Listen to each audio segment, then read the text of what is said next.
Assalamualaikum warahmatullahi wabarakatuh. Salam sejahtera untuk kita semua.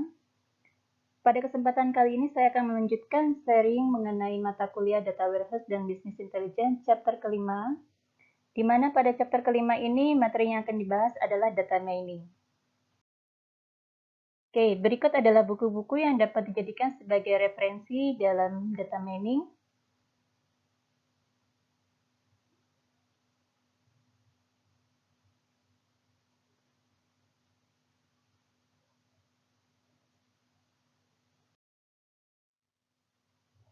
Oke, sebelum kita masuk lebih jauh mengenai data mining, kita harus memahami dulu apa itu yang dimaksud dengan data mining.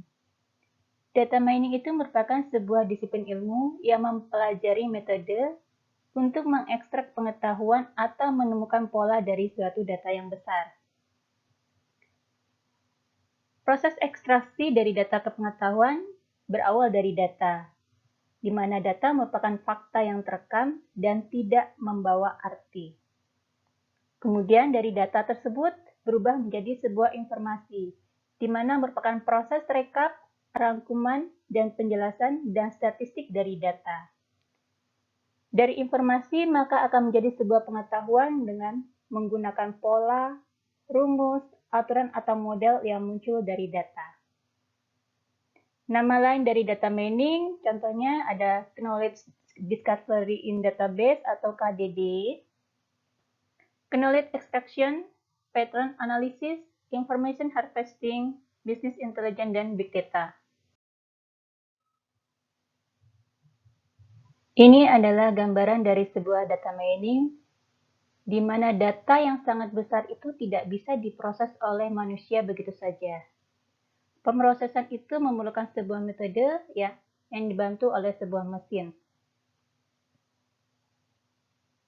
Oke, disiplin ilmu yang mempelajari metode untuk mengekstrak pengetahuan dan menemukan pola dari suatu data yang besar. Mengubah data menjadi pengetahuan. Data harus kita olah menjadi sebuah pengetahuan supaya bisa bermanfaat bagi manusia. Value dari data itu rendah, tetapi value dari pengetahuan itu sangat tinggi. Ya. Oleh karena itu di sini akan ada piramida terbalik dari data dan knowledge. Dengan pengetahuan tersebut, manusia dapat melakukan estimasi dan prediksi apa yang terjadi di masa depan. Dapat melakukan analisis tentang asosiasi, korelasi, dan pengelompokan antar data dan atribut, membantu pengambilan keputusan dan pembuatan kebijakan. Oke, jika digambarkan dalam 3 blok ya dari data mining, di sini blok yang pertama yaitu merupakan himpunan data ya yang kita ambil dari sumber data yang sangat besar. Kemudian kita dengan menggunakan metode data mining ya bisa menggunakan algoritma ya, tools-toolsnya yang lain ya. Kemudian maka hasil dari proses metode data mining tersebut akan menghasilkan sebuah pengetahuan yang baru atau sebuah knowledge.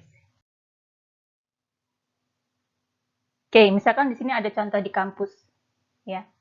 Puluhan ribu data mahasiswa di kampus yang diambil dari sistem informasi akademik.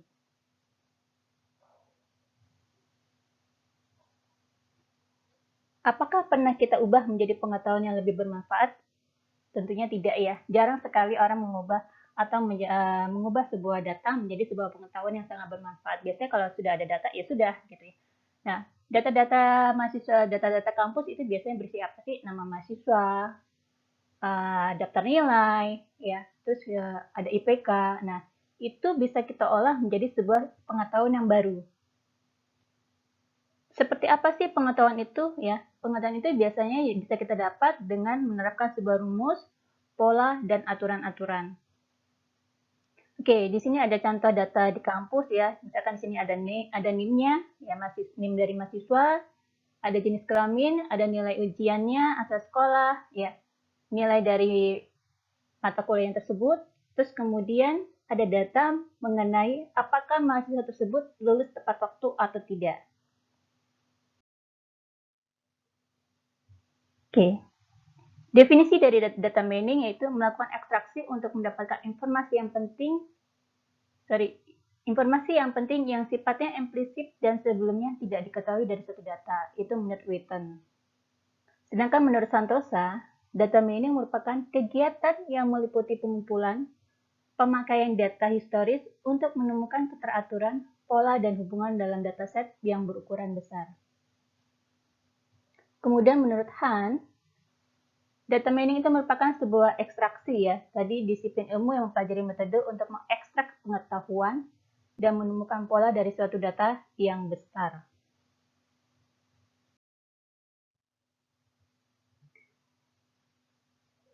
Oke, di sini ada contoh data keadaan pegawai ya, yang merupakan di sini datanya ya, ada data pegawai, ada NIP-nya 1103, terus ada data pegawai tersebut absen di tanggal 2 ya. Absen kedatangan jam 7.20, pulang 15.40. Oke. Kemudian ada di NIP 1183, datang 7.49, pulangnya 17.00. Ini berarti termasuk karyawan yang baik ya kalau kita lihat, karena pulangnya juga tepat waktu. Dengan masuknya jam 8, karyawan tersebut tidak terlambat dan pulangnya juga tepat waktu. Dibandingkan dengan karyawan-karyawan yang lain, kebanyakan karyawan pulang lebih cepat. Oke. Dari data-data tersebut ya, di sini saya mendapatkan sebuah informasi ya. Misalkan karyawan dengan NIP-nya 1103 itu masuk ke 22, tidak ada alfa, cuti sakit dan telat ya. Sedangkan untuk karyawan 1180 masuknya 10 hari, tapi ada sakitnya 12, berarti kita bisa lihat ya. Berarti ini termasuk yang sering tidak masuknya. Ya. Di sini kita bisa mendapatkan sebuah informasi. Oke, dari data yang tadi, ya data karyawan absensi, terus kemudian kehadirannya, ya. Kemudian kita bisa mendapatkan pola kebiasaan kehadiran mingguan dari karyawan tersebut. Ya. Nah, ini bisa dijadikan sebuah pengetahuan. Ya, misalkan untuk 5 hari kerja, karyawan tersebut terlambat berapa hari sih? Ya, dalam saat. Oke, setiap Senin itu ada 7. Ya, di hari Rabu itu ada 1 kali, di hari Jumat itu ada 5 kali. Berarti terlambat terus ya. Kemudian pulang cepat. Di hari Selasa, Rabu, Kamis itu pulang cepat. Nah, Jumat itu pasti pulang cepat, ya. Terus ada izin nggak? Ada, alta ada. Nah, di sini berarti kita bisa melihat pola atau kebiasaan kehadiran dari setiap karyawannya. Ya, berarti ada apa? Ada yang harus kita telaah. Ya, ada pola kebiasaan dari karyawan di mana setiap Senin karyawan tersebut datang terlambat dan setiap Jumat karyawan tersebut pulang lebih awal. Ya, dari data yang kita peroleh dari data absen, ya, informasi dari data rekapan mingguan, pengetahuan tadi dari polanya, Seninnya pasti karyawan datang terlambat, hari Jumatnya itu pasti pulang lebih awal. Nah, dari sini kita bisa mengambil kebijakan, ya, kebijakan penataan jam kerja karyawan khusus untuk hari Senin dan Jumat. Ya, misalkan peraturan jam kerjanya. Hari Senin yang seharusnya tadi masuk jam 8, pulang jam setengah 5, ya. Maka hari Senin itu dimulai jam 10. Ya. Karena apa? Karena setelah ditelaah, ya, ternyata karyawan tersebut kebanyakan berasal dari luar kota. Ya. Jadi ada pengaruh jam kerja setiap hari Senin dan hari Jumat. Setiap hari Senin pasti karyawan akan datang terlambat karena berangkat dari luar kota, misalkan dari Bogor, dari Bandung, ya. Nah, pasti efeknya karyawan tersebut akan sampai di kantor telat waktu. Ya, yang seharusnya karyawan tersebut masuk jam 8, maka sampai ke kantor karena berangkat dari luar kota, yang penuh kemacetan, ya, untuk sampai ke Jakarta, sampai di kantor akhirnya jam 10. Kemudian untuk hari Jumat, kebanyakan karyawan itu pulang lebih cepat. Kenapa? Untuk menghindari macet. Karyawan yang seharusnya pulang setengah 5, maka akan izin ya pulang lebih cepat, misalkan jam 2 atau jam 3. Untuk apa? Untuk menghindari kemacetan. Ya. Berarti di sini kita bisa menetapkan sebuah peraturan jam kerja baru. Misalkan hari Senin dimulai yang tadinya jam 8, setiap hari Senin berarti mulai jam kerja adalah jam 10. Nah, hari Jumat kebanyakan karyawan ya minta izin jam 2 yang seharusnya mereka pulang jam setengah 5 ya. Karena dilihat dari kondisinya berarti hari Jumat jam kerja itu diakhiri jam 2. Nah, sisa jam kerjanya bisa dikompensasikan ke hari yang lain, misalkan di hari Selasa, Rabu, dan Kamis. Misalkan tadi udah setengah 4 ya, sampai jam 8 pagi masuk kerja, pulang kerja jam setengah 5, maka sisanya tadi yang kekurangan jam kerja tersebut bisa kita tambahkan di hari Selasa, Rabu, dan Kamis. Misalkan setiap hari Selasa, Rabu, dan Kamis, yang seharusnya masuk jam 8, pulang setengah 5, bisa kita ubah menjadi masuk jam 8, pulang jam 6, atau pulang setengah 6. Nah, itu bisa kita kompensasikan ke hari tersebut. Atau misalkan seharusnya masuk ke jam 8, kita bisa ubah menjadi jam setengah 8. Nah, itu berarti dari data, informasi, pengetahuan bisa menghasilkan sebuah kebijakan yang baru. Oke, data mining, facts and rules-nya. Nah, di sini kita lihat perannya, ya. Berangkat dari data source, ya, bisa dari data terstruktur atau tidak, ya. Di mana yang mengintegrasikan adalah orang komputer atau IT, ya, atau DBA-nya, database administratornya. Oke, kemudian di data processing, ya, data integrasi dan warehouses-nya, nah, itu memerlukan sebuah knowledge ya, yang bukan lagi orang komputer. Ya. Begitu juga ada data exploration, ya, information discovering and modeling, ya, data mining-nya, itu bisa dikerjakan oleh data scientist yang bukan merupakan orang komputer. Oke, kemudian untuk visualisasi tekniknya, atau data presentation-nya, ya, itu dikerjakan oleh business analyst di mana tetap dijembatani oleh data scientist. Sehingga di sini kita bisa menghasilkan sebuah keputusan yang baru.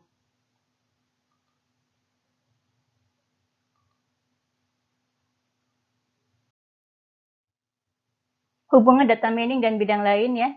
Di sini kita bisa lihat pattern recognition ya. Kemudian ada machine learning, ada statistik ya.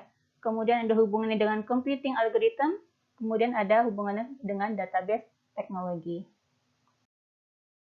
Oke, apa sih masalah-masalah yang sering terjadi di data mining? Biasanya masalah-masalah yang sering terjadi di data mining karena apa? Karena jumlah data yang luar biasa sangat besar. Ya, jadi kita bisa menggunakan algoritma ya, di mana algoritma tersebut harus sangat scalable ya untuk ditangani seperti terabyte data. Kemudian dimensi data yang sangat tinggi, di mana microarray mungkin memiliki puluhan ribu dimensi. Ya. Kemudian yang ketiga, kompleksitas data yang tinggi, di mana data stream dan data sensor, datanya berupa deret waktu, bisa berupa data temporal, bisa berupa data urutan, ya bisa berupa struktur data, grafik, jejaring sosial, dan multi-link, di mana juga database bersifat heterogen dan basis data warisan, data bersifat data spasial, multimedia, teks, dan web, ya, di mana program, perangkat lunak, dan simulasi ilmiah. Dan yang terakhir itu di mana harus menggunakan aplikasi baru dan canggih untuk mengolah data tersebut untuk menghasilkan sebuah knowledge yang baru.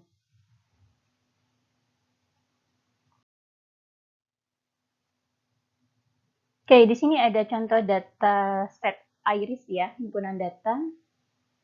Oke, misalnya kita lihat di sini berdasarkan tipenya, para ahli menentukan tipe ya, tipe dari bunga iris, yaitu ada iris sentosa, ada iris versicolor, dan iris virginica. Ya. Oke. Bukan karena kita menentukan dari sepal ya, sepal length, sepal width, dan petal length-nya serta petal width-nya sehingga kita bisa menentukan iris sentosa, tapi para ahli justru ya dengan keahliannya, dari iris sentosa ini berarti kita bisa mengukur ya sepal length-nya, sepal width-nya, petal length, dan petal width-nya. Ya, di mana di sini merupakan record ya objek, sampel atau tabel atau datanya. Nah, ini bersifat data nominal. Sedangkan ya untuk sepal dan petal ini datanya bersifat numerik. Oke, tipe data. Ada measurement, ada counting ya. Ada data rasio, interval, ordinal, dan nominal. Di mana data rasio itu contohnya ya umur. Ya, data rasio itu bersifat data mutlak. Contohnya umur, berat badan, tinggi badan, dan jumlah uang. Kemudian untuk interval atau jarak, ya contohnya ada suhu 0 derajat Celcius sampai dengan 100 derajat Celcius. Berarti ada jarak di antaranya. Kemudian umur 20 sampai 30 tahun itu interval, contohnya. Kemudian untuk data ordinal atau data peringkat, contohnya tingkat kepuasan pelanggan. Apakah pelanggan tersebut puas, sedang, atau tidak puas. Sedangkan tipe data nominal atau data label, contohnya yaitu kode pos, jenis kelamin, nomor ID karyawan, serta nama kota. Oke, di sini ada 5 peran utama dalam data mining. Yang pertama estimasi, forecasting, klasifikasi, clustering, dan asosiasi.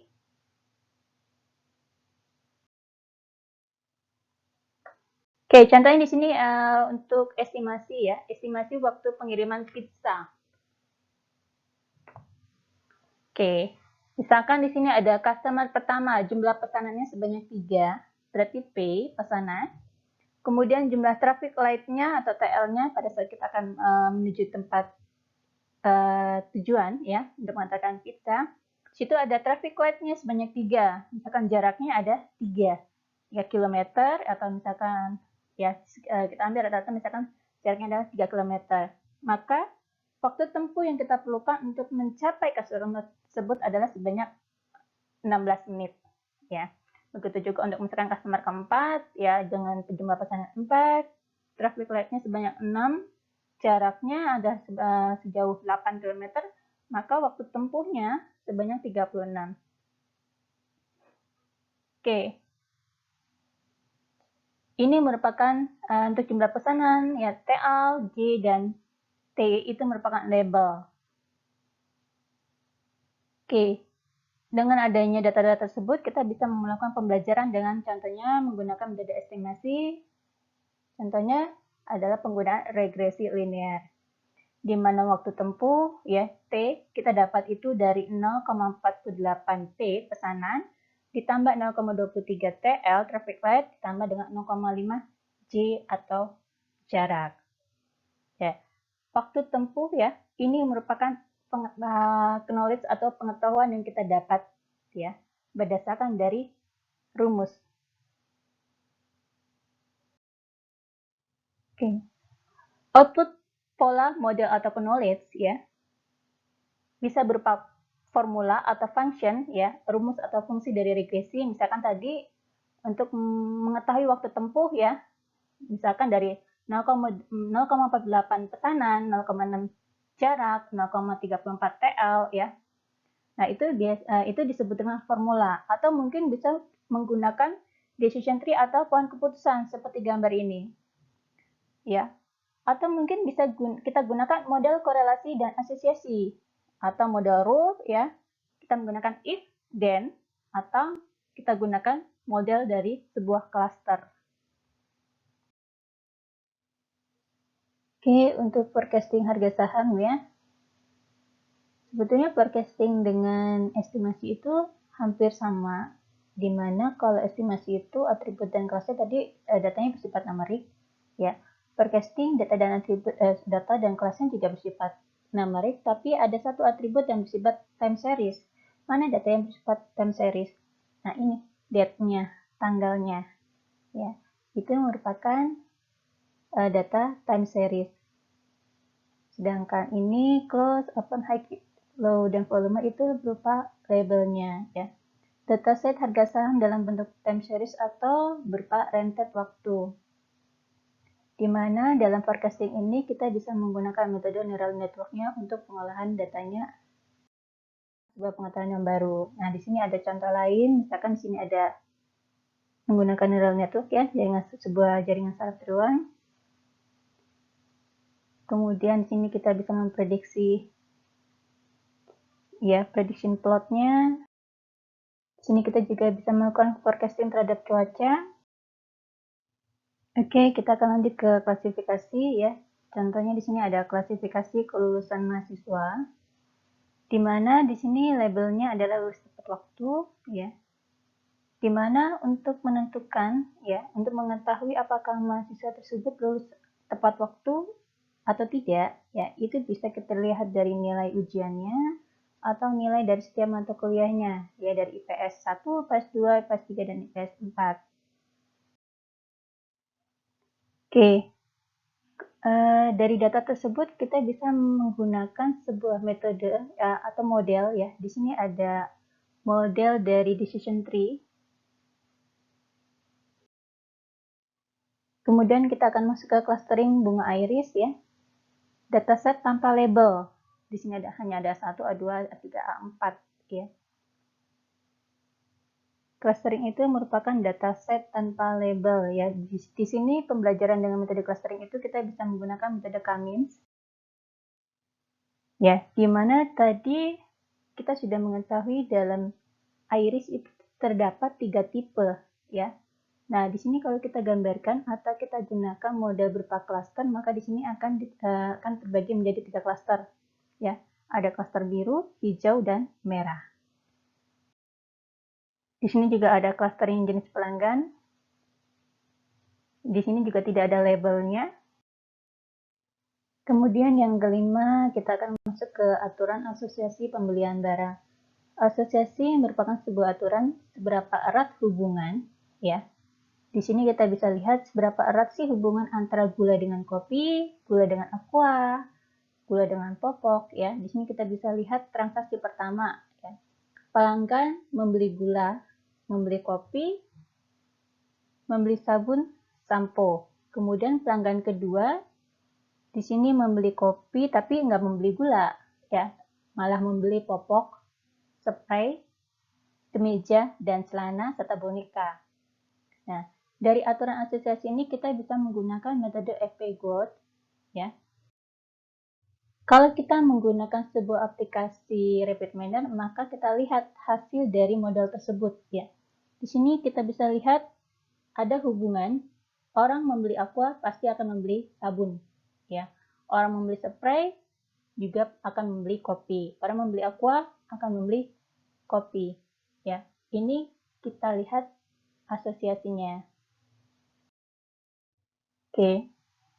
Dari aturan tadi ya, model tadi kita menggunakan menggunakan FP-GROT, menggunakan tools dari Rapid Miner, ya. Maka kita sudah bisa menentukan bahwa algoritma asosiasi rule ya adalah algoritma yang menentukan atribut yang muncul secara bersamaan. Misalkan dari orang membeli kopi pasti membeli gula, orang membeli kopi juga membeli rokok, misalkan seperti itu. Nah, contoh misalkan pada hari Kamis malam ada 1.000 pelanggan di mana telah melakukan belanja di supermarket ABC, ya.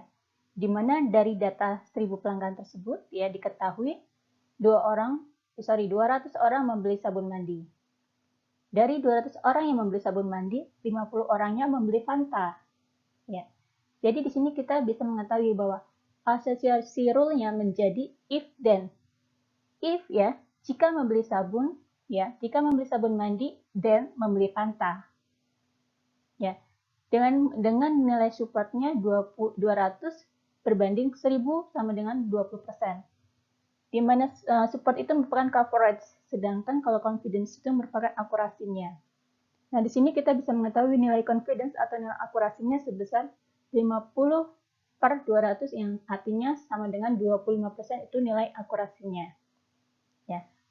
Untuk algoritma asosiasi rule ya, bisa kita menggunakan metode a priori algoritma atau FP-GROT ya, atau GRI algorithm. Oke. Dari pembahasan tadi ya, maka kita bisa mengambil kesimpulan metode data mining itu ada berapa sih? Ya, yang pasti ada 5. Yang pertama itu mengenai estimasi, di mana metode yang digunakan dalam estimasi, contohnya linear regression, neural network, deep learning, ya, support vector machine, generalized linear model, dan lainnya. Kemudian untuk forecasting atau prediksi atau peramalan, kita bisa menggunakan metode linear regresi, neural network, ya, sama seperti estimasi, hampir mirip, ya, untuk metodenya. Ingat, ya, untuk forecasting, ya, forecasting itu apa? Atribut dan kelasnya juga berupa numerik, ya, tapi ada satu atribut yang bersifat time series. Kalau estimasi, atribut dan kelasnya semuanya bersifat numerik. Kemudian yang ketiga, klasifikasi. Kita bisa menggunakan metode decision tree, ya, Deb Mayers, KNN, linear discriminant analysis, dan sebagainya. Sedangkan untuk clustering kita bisa menggunakan Cummings, Kamidovic, ya, Fajii-Simon, dan lain sebagainya. Nah, untuk yang terakhir asosiasi, kita bisa menggunakan FP growth, a priori, coefficient correlation, chi-square, dan sebagainya. Demikian sharing saya mengenai data mining pada hari ini, semoga bermanfaat. Jika ada kesalahan mohon dimaafkan. Akhir kata, Assalamualaikum warahmatullahi wabarakatuh. Salam sejahtera untuk kita semua.